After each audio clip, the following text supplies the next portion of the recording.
This is my video for the Arizona State Pistol Caliber Carbine Championship 2018, held at the Rios Lotto Sportsman's Club. I competed in limited division using my KE9 Action Carbine. This one features the KE9 ambidextrous Glock magazine lower, SLT2 trigger, ambidextrous selector, TACOM 9mm bolt carrier group, ballistic advantage 16-inch barrel, 12-inch 7-side M-LOK handguard, standard 9mm buffer system, and it has been Cerakoted in Gila Monster pattern by We Plead II. I shot through the day before with the match staff, beginning at 7 a.m. so we could complete all 10 stages in one day. On this stage there are 4 arrays of tiny steel targets very close to the ground. These targets are not painted. Because of the lighting conditions at the time we shot this, seeing these targets was very difficult.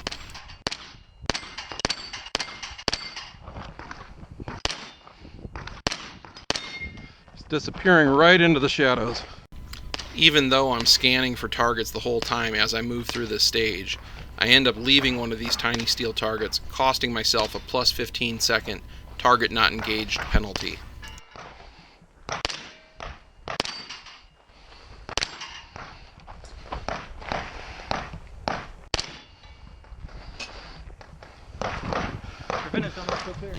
I was 40th out of 135 limited division shooters on this stage. This stage begins with an array of steel targets at about 60 to 80 yards. I take all these shots offhand, committing to the position isn't worth it for the amount of stability required to engage them. While this section looks like it requires some memorization, all of the targets were clearly visible if you just scanned for them as you walk down this ramp.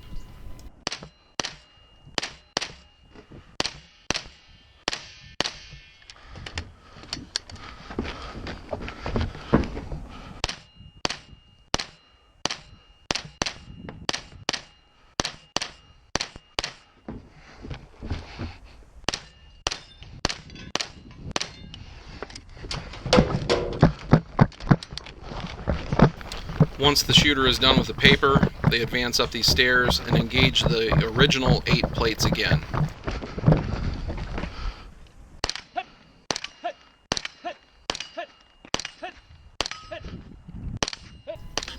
I was 25th with 77.04% of the division winner's score.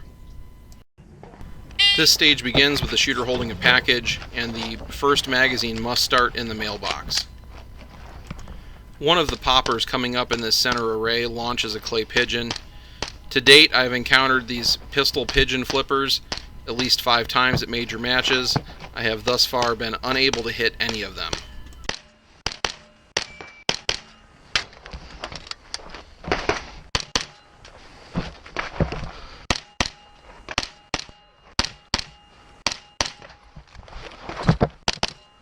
I was 67th with 44.81% of the division winner's score. Here we have a very devious target by MOA Targets. The yellow steel are no-shoots. You must hit these mini clays in the center of the no-shoot. If you miss and knock off the yellow target, the whole assembly starts spinning. So you better shoot this thing clean. The shooter begins inside this tank prop, then retrieves their PCC. 2 of these poppers activate movers and max strap targets. Then I slow down to get my hits on the clays, shooting it clean. After engaging those, I move on to the 4 falling steel plates at the bottom of the rack. I then move on to the swingers that have had a chance to slow down a bit while I engage the other targets. I was 9th on this stage with 63.83% of the winner's score. This stage begins with the shooter retrieving their PCC from the back seat of the car. They engage 6 hanging steel plates at about 25 yards. These targets are about 4 to 5 inches across. I do choose to stabilize by resting my forend on the roof of the car to more easily get hits on these targets that are a bit further out.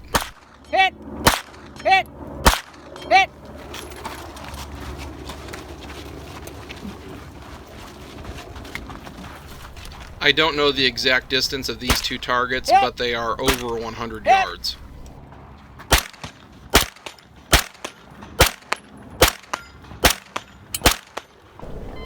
Here is the stage from the POV perspective to give you a better view of what the targets at distance actually looked like. I enjoy stages like this because I feel it better tests the limits and capabilities of the PCC. I've been using PCCs in competition since 2004, when we allowed them in Trooper Division in place of rifle or pistol as the stage allowed. Accordingly, using the PCC to make precise hits or hits past 100 yards isn't strange to me. Many PCC shooters are coming from the USPSA side of action shooting, and in their cases, they rarely shoot the PCC past 25 yards. To really test the capabilities of the PCC, we need matches where we can use them at 50 to 150 yards with regularity. I was 9th on this stage with 85.02% of the winner's score. This stage was the most memory game intensive one of the match.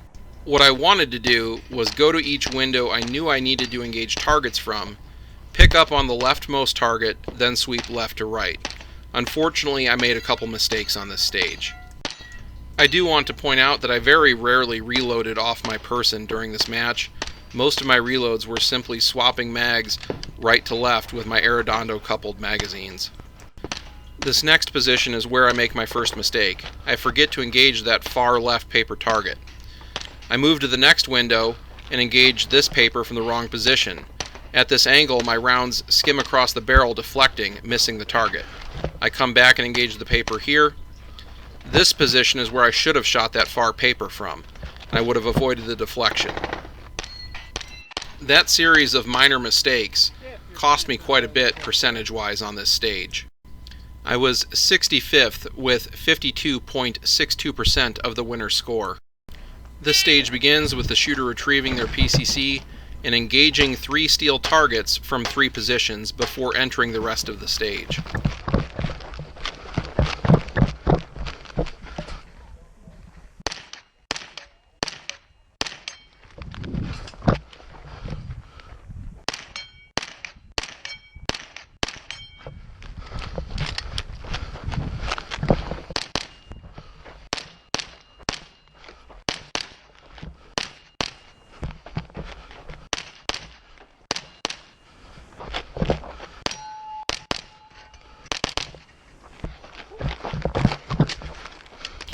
The shooter will re-engage the steel again from this final position. The yellow steel to the right here is a no-shoot. The white target must be knocked off the top of it. I was 32nd on this stage with 73.5% of the winner's score. This stage begins with the shooter engaging a golf ball on top of a no-shoot target at 10 yards. If you missed and knocked over the no-shoot, it would activate the Texas Star, making it spin. I then move on to the spinner, neutralizing it by driving the top plate through the bottom. I switch to a center chest position with the buttstock to get these last 2 poppers. I reload on the move, so I have a full mag before engaging the second spinner target. Again, I drive it through easily with the PCC. Stage ends on these final 6 pepper poppers. I was 21st on this stage with 74.29% of the winner's score.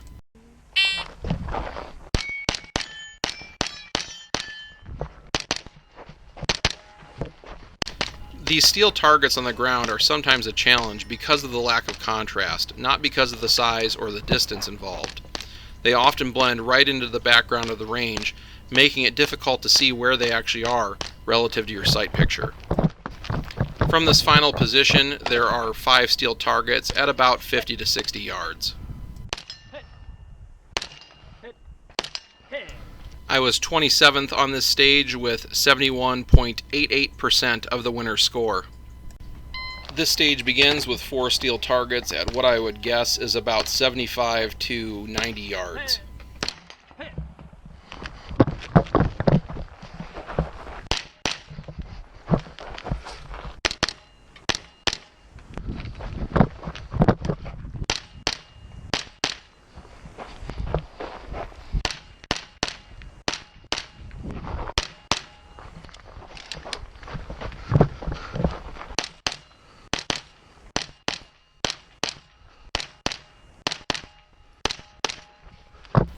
From the final position, the shooter re-engages the 4 steel targets they began on. Hey, finished. I was 28th on this stage with 62.83% of the winner's score.